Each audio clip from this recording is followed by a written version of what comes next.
Representing Tshwane University of Technology in South Africa, we have captured an exciting initiative taking place in the environmental science research space. Two of the biggest challenges for South African municipalities are water treatment and waste management. The combination of poor wastewater treatment and the use of chemical-based water treatment and waste management solutions leads to poor effluent quality, which result in the adverse impacts of both the environment and human health. In 2008, the National Department of Water and Sanitation introduced the Green Drop Certification Program. Green Drop Certification Program is awarded to waterways systems that obtain scores of 90% or above when compared against the criteria set for water waste management.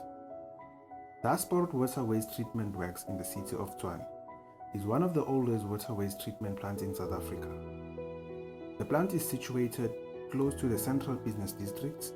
It is one of the 15 sewage treatment plants in operation in the city of Tshwane.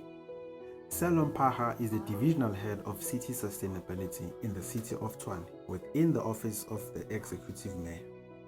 He acknowledges that the city and the nation at large have a long way to go in the fight against climate change. However, he is upbeat and optimistic about the ambitious interventions the city of Tshwane is implementing. I'm the divisional head responsible for city sustainability in the Office of the Executive Mayor in the capital city of the Republic of South Africa, city of Tshwane. I am going to take you through the plans of the city in line with our climate change response. On a smaller scale, by perhaps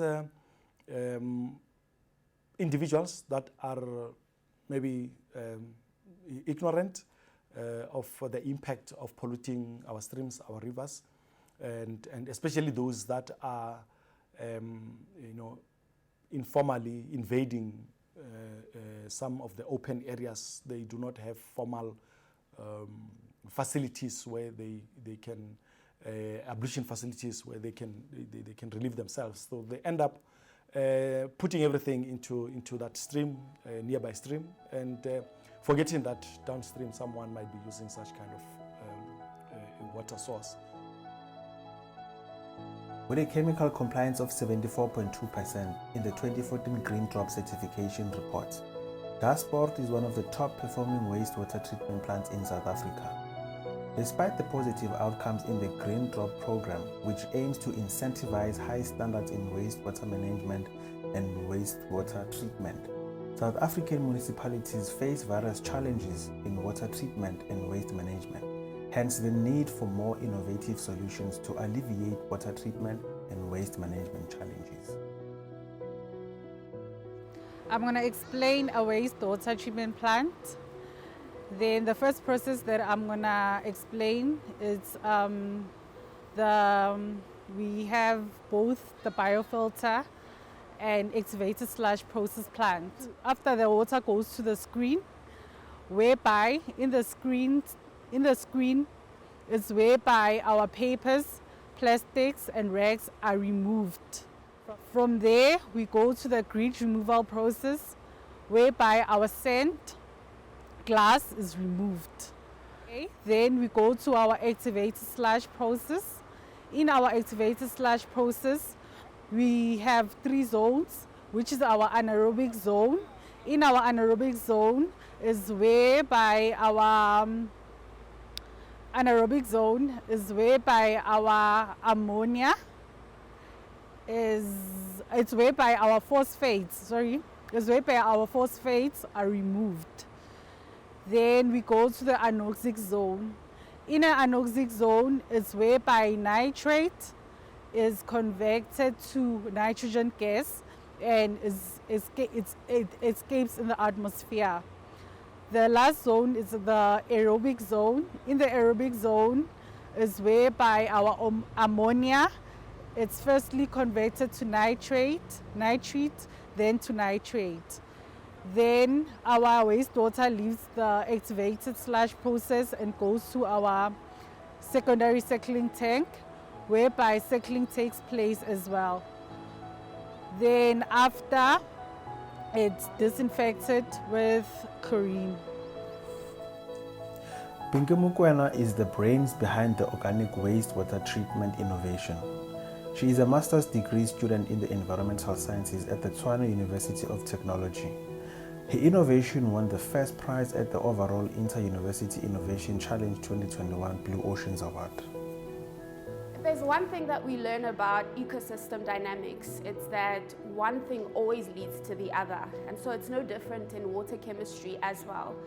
We've learned through literature and experience as a community that some of the treatment options that we use, in as much as they're good and compatible with treating different types of waste, from pharmacological to viral and the like, in most instances, it's not necessarily compatible with the newer types of pollutants, the ones that are more tenacious, more persistent, particularly organic chemicals, which is what my research focused on primarily.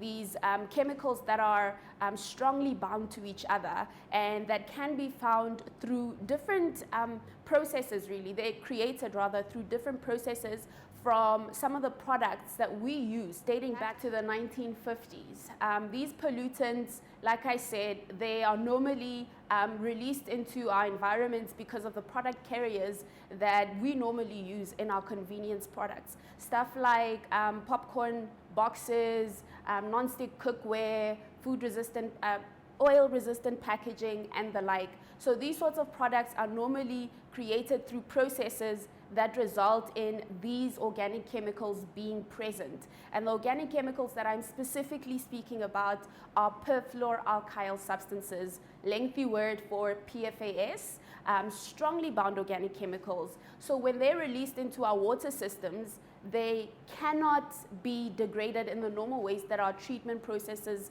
actually take place. And so in as much as our techniques that currently exist can treat other types of pollutants, these particular ones cannot degrade in our environments, and therefore they can leach into our water systems and they cause health hazards such as cancer.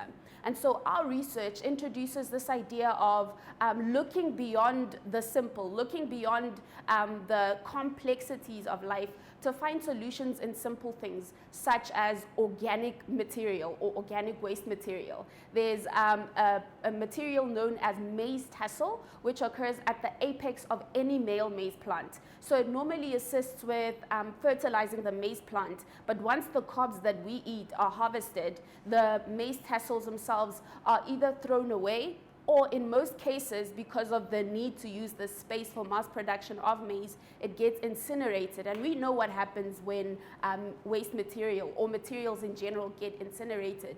This results in atmospheric air emissions. And so our solution presents a 3-in-1 type of solution in that it combats or it treats polluted water of stubborn pollutants, because maize tassel within the plant itself, it has functional groups that are capable of nullifying the pollutants in water.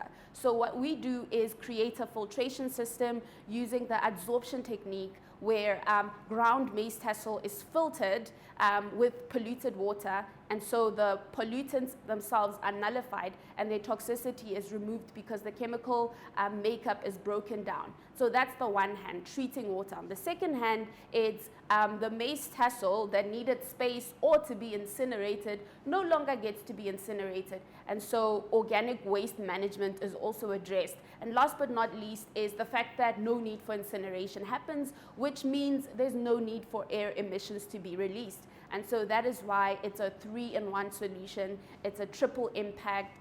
We've done the lab scale work. We're currently prototyping. So it's an invention that we're really excited for and we feel will really benefit the South African community and beyond.